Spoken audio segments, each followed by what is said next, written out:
Hey everyone, it's Ivan, kitbadger.com, out here for a first look at something new from High Speed Gear as well as Inforce. Well, I think I know what's in here from time to time. Definitely am surprised. We'll go ahead and start with this right here from High Speed Gear and see what we got. Like I said, fairly certain the loudest piece of brass on the range, rolling across the metal table, but pretty sure I know what's in here. It's a sweater. It is not. If you're familiar with High Speed Gear, they came out with tacos quite a while ago, I feel like now. And they actually have newer generations of them. And so I think in here, nice radio pouch. That is a covered mag pouch, open top mag pouch, some pistol or pretty much anything else that sized-ish placard. Pretty cool. You can basically run this as a placard or remove the back, looks like Velcro, and throw it straight onto a plate carrier or something like that. And we have a harness for it and a back strap. And this is pretty cool. I think this is actually Nod's case, which is really nice because make sure my nods fit in here. I actually have a large case, which is handy, except it's a large case. So being able to have something more form factor so that you can just carry them either on your person, you can obviously mount this, or be able to throw this in a small pack without having a over large case, but pretty cool. I'm gonna see if my nods fit and then probably build this thing out. Right here, obviously a helmet case as well as nods. Thing's pretty handy. It's from OTTO Gear, whatever it is. And in the back there is, in fact, a pouch for night vision, which probably more space than I actually need in it, but it's nice. Throwing accessory devices in there and whatnot, but nice. These fit in here great, to include, which I'm glad that fits, this right here, which is the Griffin Mk2. It's a mission recorder, which I like because in the business of creating content and basically hands-free. So pretty cool. But I'm gonna get going building this thing out. I will say dealing with PALS webbing is one of my least favorite things, but what's nice is once you get it set up, you're good to go. So I'll get after it.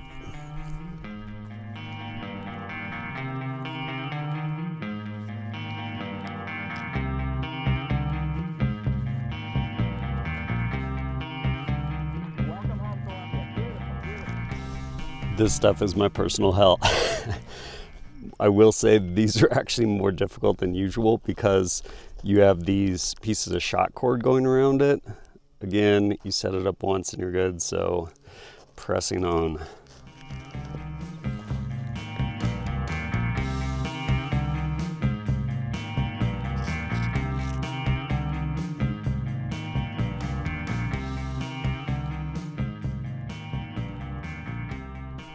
So I was actually thinking to myself, it would be really funny if I put this on the wrong side, and I literally just did that. So good practice rep.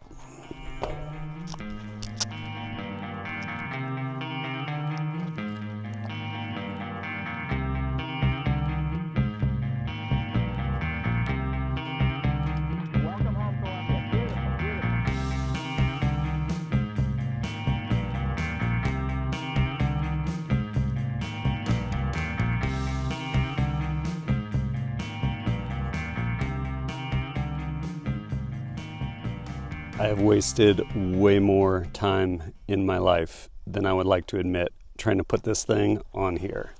I managed to get the other ones. They're all incredibly tight. And I'm like, man, what is happening with this? I'm like, is there a better way?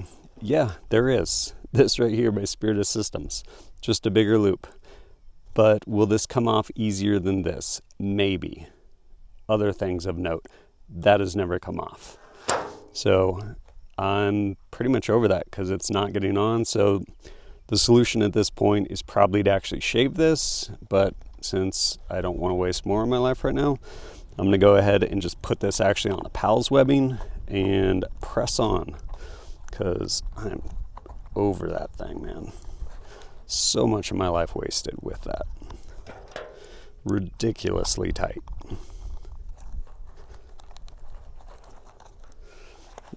There we go. Not how it's supposed to be, but how it's going to be. Now that I've exhausted all my patience for the day, we will move on to this guy right here from Inforce. Again, pretty sure I know what this is, but we will see. Yeah, it is what I thought. 1, 2.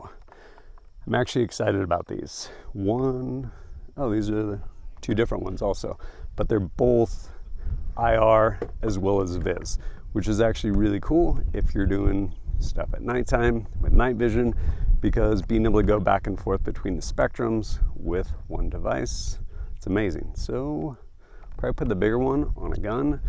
This one will probably end up going on a helmet, but yeah, get this thing set up. For my host gun, I have this right here. This is a Griffin Mk2 lower, Mark 1 upper.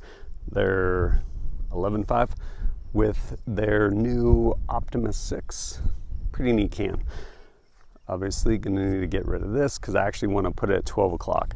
I haven't actually spent much time, but frankly spent no time with these. But what actually interests me about them is the setup, in that some lights are obviously way more conducive with respect to actual use than other lights, meaning switchology. And so, for example, like the MAL compared to like a PEC 15 for, is that how this, whatever, just gonna tear this open. MAL compared to a PEC 15, actually having a switch that's ergonomic, kind of a big deal. And so these, rather than having to run a tape switch to make it more ergonomic, we actually end up with this ramp right here, which of course you can put anywhere, but having it at 12 o'clock, being able to access it with either thumb, depending on what shoulder you're shooting off of, to include a lockout bar for keeping away from white light NDs, all that's pretty cool. So I'm gonna get this mounted.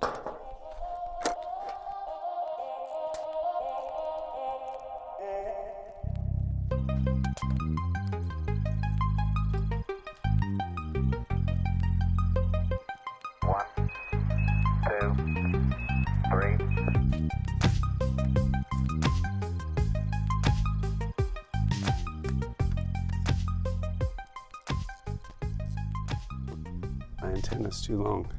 Just kidding. It's actually pretty cool. It's by Iron Spear Outfitters. The intent of this setup for me is, hey, what do I want to have on me to maybe shoot, move, communicate? So to that end, comms, as well as some ammo.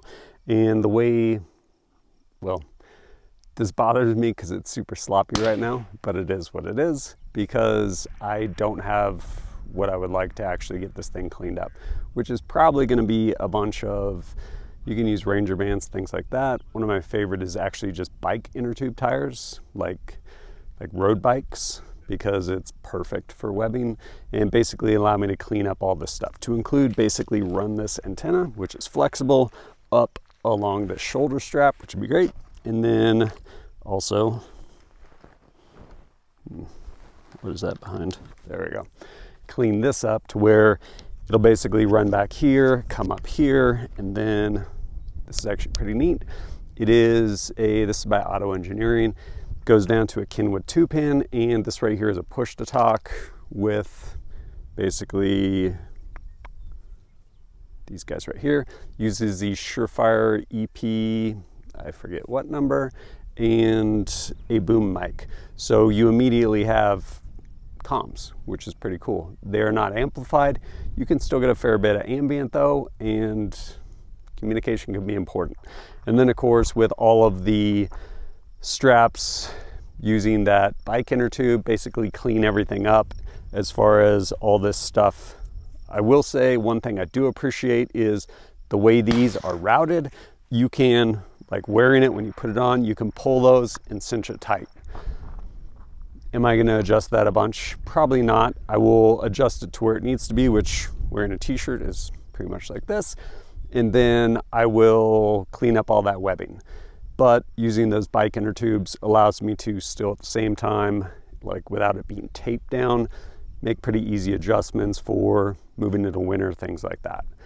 But I have some BC steel out there, have a partial mag right here.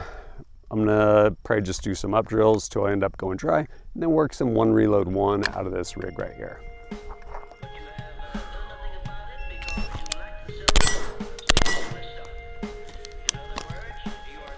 This is actually a really fun gun.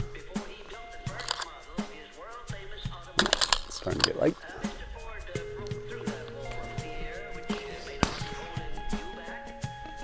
Let's at least do this for now. Way better.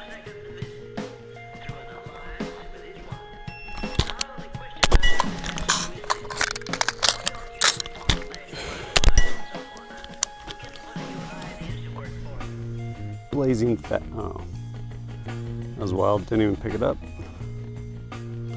All right, set that back up.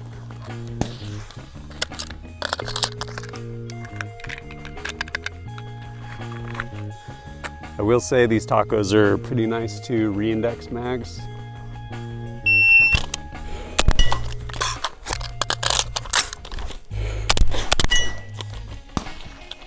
Damn.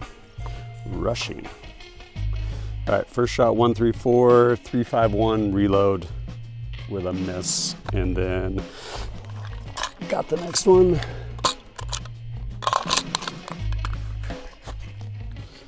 It was nice re-indexing on those tacos.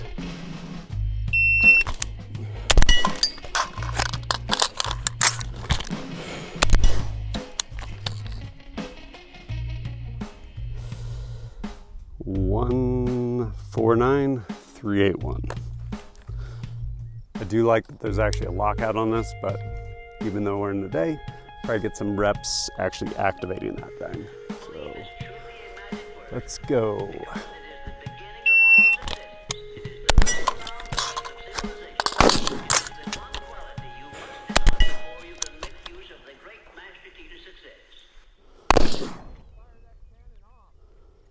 First shot, I can't even tell you because there's gunfire.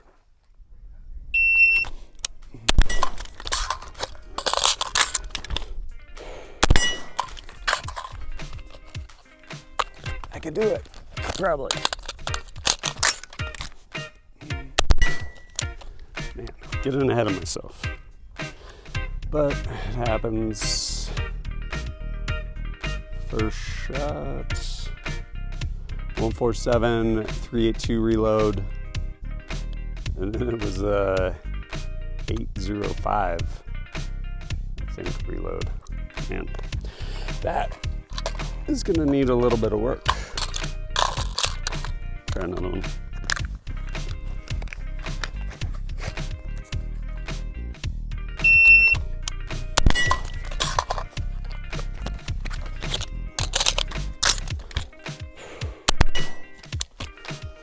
I'll definitely take some getting used to. And that's loud. 598 reload, I think. Some other noise on the range. Ultimately, definitely gonna put in more time with this. What about this light? You haven't even used it. Well, I will. Gonna come back out here tonight, do some shooting under white light, as well as nods with this setup, which would be pretty cool, and get some more reps. I do like the idea, even though this is admittedly way slower, of actually having a mag that will never come out unless you want it to come out. How I had things come out accidentally, honestly, most mag pouches, to include these tacos, I imagine, are really good. Inside here, there's actually some Velcro just creating friction, helping keep them in, along with a shock cord, which is adjustable. But the idea of having your one and only mag come out and being gone forever when you need it, pretty nice to have like a redundancy backup. And of course, I don't know, hopefully before then I'll have a chance to actually route some of this stuff with some inner tube or even just some tape in the meantime. But yeah, be back out here tonight and put in some more time with this. And we are back a good half an hour or so after sunset. Still not super dark, but it's been a long day. It's probably like 10 hours since that first part. And it's dark enough to where definitely want a light to actually illuminate that target down there. So, I don't know, get a couple more reps with this thing. I think I have a partial mag in here right now. Let's see what we got. All right.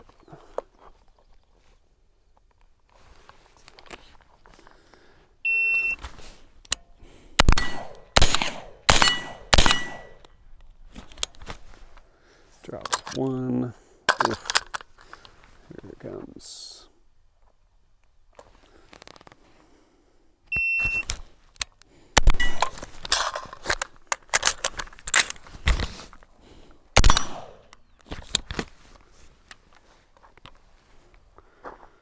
What do we got? 166, 4.8 to that second shot. Could be better. We'll see.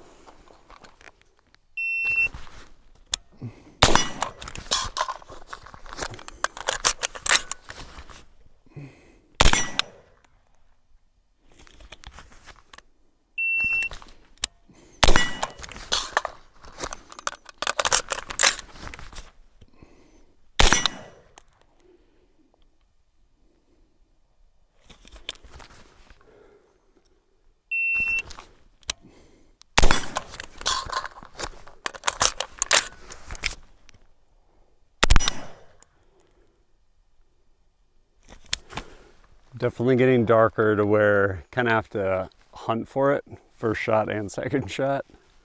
Just looking out there for it. 5.25 reload, not very fast. Of course, that's also me searching for it with this light so I can actually make that hit.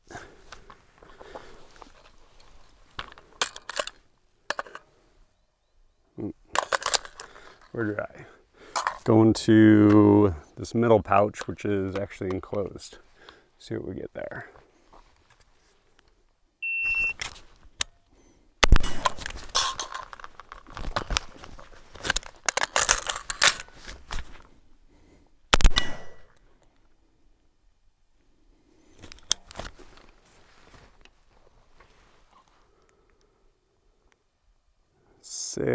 .9 for that reload in there till the second shot. Might be time to flip this over and do IR. See what we get. All right, it is time to switch this over to IR spectrum. I cannot see that naked eye, so I'm going to use these magic goggles I have right here. Let me see in the dark. Bam, that's pretty cool.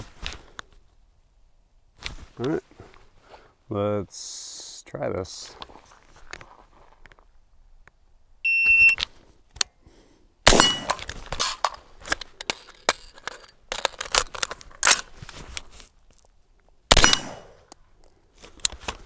Feel like that was probably slow.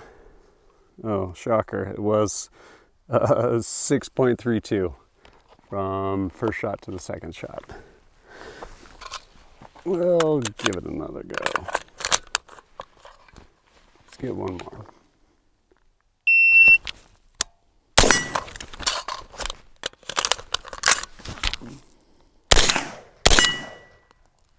With a miss, but it happens.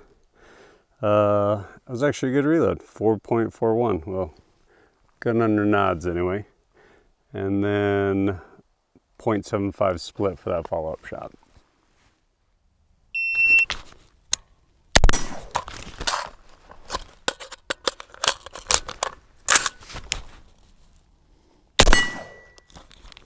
Ooh. Good note to end on because we're out of bullets. What do we get? 6.83. Not amazing, but it happened. All right, initial thoughts. Honestly, I think this stuff's rad. Well, one, putting together this chest rig was terrible, and the webbing on the sides of this placard are way too small. Sorry, not sorry. They need to be bigger. But as far as what this provides, I think it's pretty cool. I like having an immediate access pouch over on the far right, like my easiest to get to mag, and the one in the center, I think this would be cool. Basically, super secure. So even if you fall down a mountain, whatever it may be, you at least have one mag on you still. And then of course, comms. Being able to have that radio pouch. I will say, I definitely want to tidy up this whole thing to include, like, obviously the antenna, as well as routing, the push to talk, things like that, but pretty stoked with it. As far as this light, I honestly like it so far. One, I love the fact that you can go between those two spectrums, because if you have a light that goes between those two spectrums, you can do a lot of work. You can, I mean, technically you're shooting active / passive kind of. You're not projecting the laser, but if you need to shoot, you can absolutely shoot under nods with IR illumination, should you need it. Or of course, without nods with the white light. And I just love the fact that you can go between those two spectrums. And it's very distinct as far as moving between there. And then also a mechanical lockout bar, keeping you from hitting that switch. Yep, we're back in white light. But I think it's pretty cool. Not to mention just the ergonomics of the switch itself, so that when you put it at 12 o'clock, regardless, right-handed, left-handed, coming over the top, button is always right there. And if I didn't cover it earlier, if you just push and release, it is constant on. Otherwise, push and hold, and it is momentary. But yeah, as I put in more time with all this stuff, I'll bring you guys a full review. And if you're interested, there'll be links down below. You can check the stuff out. But as always, thanks for joining us at kitbadger.com. Look forward to seeing you next time.